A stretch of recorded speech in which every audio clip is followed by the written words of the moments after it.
Read allowed रोजी म्यामको कति read allowed, Ramila म्यामकोमा पनि read allowed होइन, बासु सरकोमा पनि रिड अलाउड, अब त धनपति सरको इन्टरप्रेन्योरसिपमा पनि रिड अलाउड होइन। अब रिड अलाउडबाट क्यास गर्ने साथीहरू के गर्ने? क्यास गर्ने है। मलाई एकजना यो अपरेटर चाहिँ चाहिन्छ जस्तो छ, यो हात हल्लाइरहनुपर्छ कि अनि यो रिड अलाउड रिसोर्स हब है, यो के हो त?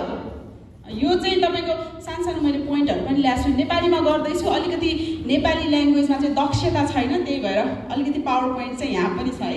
यो चाहिँ अब यसको चाहिँ व्यावसायिक योजनाको गहिराईमा डुबौँ है, डुबौँ।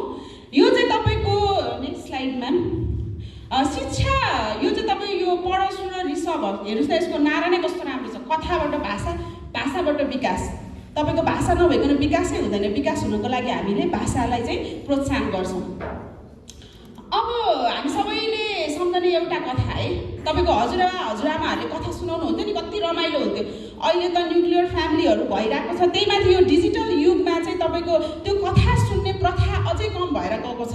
र कथा पनि हामी कस्तो सुन्छौँ भन्दाखेरि डिजिटल कथा नै सुन्छौँ कि, जुन चाहिँ समय सान्दर्भिक र समय सान्दर्भिक नभनौँ, हाम्रो संस्कृति सान्दर्भिक चाहिँ नरहेको चाहिँ हामीले चाहिँ एज अ पेरेन्ट्स र एजुकेटर चाहिँ हामीले त्यो फिल गरिरहेछौँ है। कुन सामानले चाहिँ मेरो आँखा हेर्नु पर्ला जस्तो छ।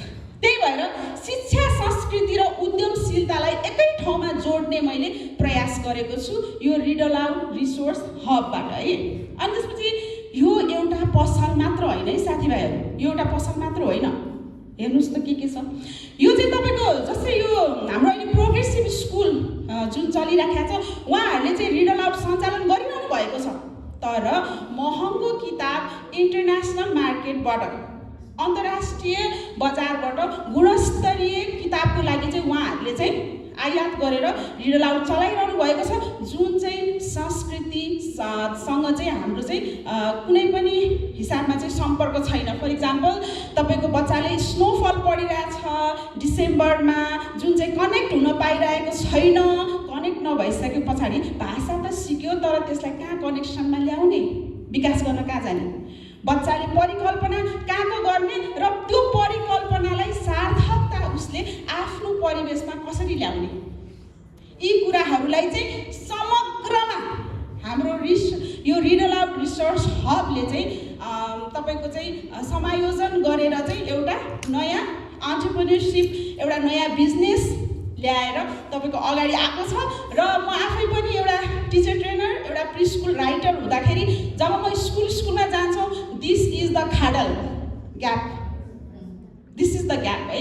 अनि त्यसपछि तपाईँको हेर्नुहोस् है, अब आयातित पुस्तकहरूमा हामी निर्भर हुनु परेको छ, गुणस्तरीय स्थानीय सामग्रीको अभाव छ होइन, व्यावहारिक स्रोतको कमी छ, जस्तै शिक्षक र अभिभावकका लागि कथा वाचनलाई प्रभावकारी बनाउने सहयोगी सामग्री नै छैन। हजुरबा हजुरआमाबाट हामीले सुन्न नै छोडिसकेका छौँ, हजुरबा हजुरआमा हाम्रो पहुँचमा नै छैन भनेपछि त्यहाँ पनि खाडल छ, ग्याप छ है। अनि पहुँचको समस्यामा विशेष गरी सहरी र साना प्री स्कुलहरूको लागि त त्यो प्रोग्राम त हामीले प्री स्कुल टिचर ट्रेनिङबाट लिन्छौँ, तर त्यसलाई व्यवहारिकतामा ल्याउनको लागि सामग्री किन्ने पैसा खोइ त है। इन्टरनेसनल मार्केटबाट गुणस्तरीयताको कुरा पनि आयो त, नेपाली मार्केटमा तपाईँले रिडिङ अलाउडको चाहिँ किताबहरू किन्नुहुन्छ, तर त्यसमा चाइल्ड फ्रेन्डलिनेस छ कि छैन, माइल स्टोन्सहरू चाहिँ तपाईँको चाहिँ कथा भन्दैमा जे पाए त्यो कथा पनि पढाउनु मिल्दैन क्या, त्यही भएर त्यो पनि तपाईँको ठुलो खाडल छ। अब यसले चाहिँ हाम्रो उद्देश्य भनेको स्थानीय रूपमा उत्पादित, सांस्कृतिक रूपमा धनी र सबैको पहुँचमा हुने कथा सामग्रीहरू सिर्जना र वितरण गर्नु हो, जसले बालबालिका, शिक्षक, अभिभावक र संस्कृतिलाई एक ठाउँमा चाहिँ जोड्ने काम गर्छ। र यो एउटा तपाईँको समुदाय नै हो, यो चाहिँ तपाईँको पसल मात्र होइन। अब हेर्नुहोस् है, कल्पनाशीलताको लागि हाम्रा सामग्रीहरू के छन् त? किताब त पाइन्छ, तर मेरो चाहिँ बिग बुक छ, ठुलो बुक, जसले चाहिँ सामुदायिक समूहमा पनि पठन गर्नको लागि यसले चाहिँ प्रेरित गर्छ। र मेरो रिड अलाउडको ठुलो किताब चाहिँ 12वटा मार्केटमा निस्किसकेको छ, जुन मैले साथीहरूको स्कुलमा मैले पुऱ्याइसकेको छु, जति पनि मतलब इनिसियल स्टेज चाहिँ मैले चालिसकेको छु र 12वटा किताब मेरो निस्किसकेको छ। यो अब तपाईँको पपेट स्टोरी कार्ड्सहरू यहाँबाट उत्पादन गर्ने सामग्रीहरूमा। त्यस पछाडि चाहिँ यो थिमेटिक भनेर आइरहेछ। थिमेटिकमा पनि तपाईँको चाहिँ हाम्रो नेपालसँग समय सान्दर्भिक हुने गरेर थिम एक्टिभिटी किटहरू पनि हामी चाहिँ उत्पादन गर्छौँ। अनि अर्को भनेको चाहिँ यहाँ चाहिँ हामीले कार्यशाला तथा तालिमहरू, वर्कसप एन्ड ट्रेनिङहरू टिचर र अभिभावकका लागि पनि सञ्चालन गर्छौँ यो हबमा है। अब ल ठिक छ, गुणस्तरीय सामग्रीको बढ्दो माग एक सुनौलो अवसर हाम्रो लागि यो अवसर हो। र हाम्रो कस्टमरहरू भनेको चाहिँ प्रि स्कुल तथा प्रारम्भिक कक्षाका शिक्षकहरू, किनभने प्रारम्भिक तहमा चाहिँ हामीले स्टार्ट गऱ्यौँ भने जब बच्चा पठन संस्कृतिमा चाहिँ भिज्छन् त्यसपछि चाहिँ सायद ठुला मान्छेहरूको चाहिँ अलिकति गाइडेन्स चाहिँ नचाहिन सक्छ। त्यो कारणले गर्दा प्रि स्कुल र प्रारम्भिक कक्षाका शिक्षकहरू, विद्यालयका प्रमुखहरू, अभिभावकहरू र शैक्षिक गैर सरकारी संस्थाहरू चाहिँ हाम्रो चाहिँ मेजर टार्गेट मार्केटमा पर्छ। र तपाईँको बजारको आवश्यकता के छ त हैन? कम लागत, पहुँचयोग्य र सांस्कृतिक रूपमा सान्दर्भिक साक्षरता सामग्रीहरूको स्पष्ट माग छ अहिले।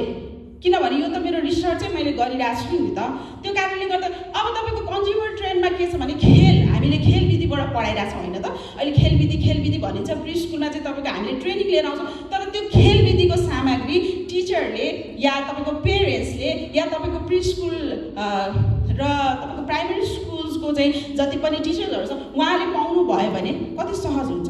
हाम्रो इमेजिनेसनलाई चाहिँ हामीले फ्लोरमा ल्याउने काम गरिरहेछौँ है। अनि अर्को भनेको चाहिँ हाम्रो विशेष पहिचान, हामी किन सफल हुनेछौँ? किनभने हाम्रो भनेको व्यवसाय मात्र होइन। तपाईँको जब हामीले व्यवसाय गर्छौँ नि, मैले सधैँ भन्ने गरेको छु, entrepreneurship and business start from a service. तपाईँले बिजनेस भन्ने कुरा तपाईँले रोप्ने हो, त्यसको फल भनेको मैले मात्र पाउनुपर्छ भन्ने छैन। त्यो आइडिया कालान्तरमा चाहिँ तपाईँको कस्तो भने पठन संस्कृतिसँग जोडिँदाखेरि मेरो संस्था आफै त्यसले चाहिँ कन्टिन्युटी दिन नसके पनि त्यो आइडियालाई चाहिँ अरूले कन्टिन्युटी दिन सक्छ। त्यो भएर सांस्कृतिक जडान अब यो अनुसन्धानमा आधारित छ। म आफैले गरिरहेको छु र म आफैले अरूको अनुसन्धानहरू पनि हेरिरहेको छु। यो रिडल आउट भनेको it's a very hot cake होइन। अनि त्यसपछि पहुँचयोग्य मोडलहरू छ र सामुदायिक केन्द्र पनि हो, जहाँ चाहिँ यो रिडल आउट हब भनेको चाहिँ पसल मात्र होइन, मैले भनिरहेको छु। यहाँ चाहिँ तपाईँको कार्यशालाहरू पनि हुन्छ, वर्कसपहरू फर टिचर्स एन्ड पेरेन्ट्सहरूको लागि पनि है। अब पैसा पनि त चाहियो नि त होइन। व्यवसाय भनेको चाहिँ कस्तो लाग्छ भने हामी एज एन एन्टरप्रेन्योर तपाईँको कहिले पनि हामीले पैसाको बारेमा कुरा गर्न लजाउनु हुँदैन जस्तो लाग्छ मलाई चाहिँ। किनभने हामीले एज एन एजुकेटर के भन्छौँ भने पैसाको कुरै गर्न मन पराउँदैन क्या। हामी चाहिँ टिचर भइसकेपछि आफ्नो स्यालेरी भन्दा पनि डराउँछौँ कि, लाइक मलाई यति दिनुहोस् न, दिनु न हजुर, मेरो योग्यता यति छ भन्न पनि हामी डराउँछौँ होइन। तपाईँको स्यालेरी ला मैले त बोल्ने मात्र त हो, मैले के स्यालेरी एक्सपेक्टेसन राखेँ, तर पैसा नभइकन व्यवसाय हुँदैन साथीहरू। त्यही भएको कारणले गर्दाखेरि तपाईँको हाम्रो प्रति पुस्तक 500 देखि 1500 सम्मको पुस्तकहरू छन्। त्यसमा कठपुतली किटहरू, यो तपाईँको थिमेटिक किटहरू छन्। यो चाहिँ कुल आए कहाँबाट आउँछ। र त्यति मात्र होइन, त्यो माथिको मात्र होइन, हामीलाई मुनि के छ, मन्थली सब्सक्रिप्सन। यो त एकचोटि बिक्री होला साथीहरू, 500-1500 को त एकचोटि बिक्री होला। तर वेन वी ग्यादर सब्सक्राइबर भन्छ नि, सब्सक्रिप्सन, त्यहाँबाट हामीले शुल्क 1000 देखि 1500 प्रति महिना लिएर हामीले चाहिँ तपाईँको मटेरियल, तपाईँको सेवा राम्रो छ भने बाउ आमालाई, अभिभावकलाई त आफ्नो बच्चालाई सुविधा दिने त हो नि। 1500 ठुलो कुरै होइन नि, तर हाम्रो लागि चाहिँ ठुलो कुरा हो है। 1500 गरेर हाम्रो त संस्था चलाउनु पर्ने छ। त्यसपछि मुनि तपाईँको अर्को शिक्षक र अभिभावक तालिम, रिडल आउटको तालिम दिएर तपाईँको चाहिँ कथाबाट कसरी तपाईँको भाषिक विकास, कसरी तपाईँको चाहिँ मानसिक विकास र सम्पूर्ण विकासहरू कहाँबाट गर्ने, त्यसको चाहिँ हाम्रो ब्याकअपमा चाहिँ फर सस्टेनेन्स अफ आवर बिजनेस हाम्रो चाहिँ पेड वर्कसप एन्ड ट्रेनिङ पनि छ, जुन चाहिँ शुल्क 2500 देखि 5000 सम्म प्रति सत्र। आई थिङ्क मार्केटको सिनारीमा अझ यो सस्तो नै हो है। अब लगानी चाहिँ अलिक बढी नै छ। यो चाहिँ मेरो अधिराज्यव्यापी योजना हो नि त होइन। मैले त किताब त मेरो देशैभरि लागेको छ, मेरो लागि त देशैभरिको चाहिँ तपाईँको सबै के स्कुल्सहरूलाई टार्गेटेड छ। इभन सरकारी, गैर सरकारी, प्राइभेट तपाईँ पब्लिक स्कुल्सहरू सहित पनि मैले गर्दाखेरि मेरो चाहिँ 2,50,00,000 लगानी छ। अब कहाँ छ पनि म भन्छु म्याम, चिन्ता नगर्नुहोस् होइन।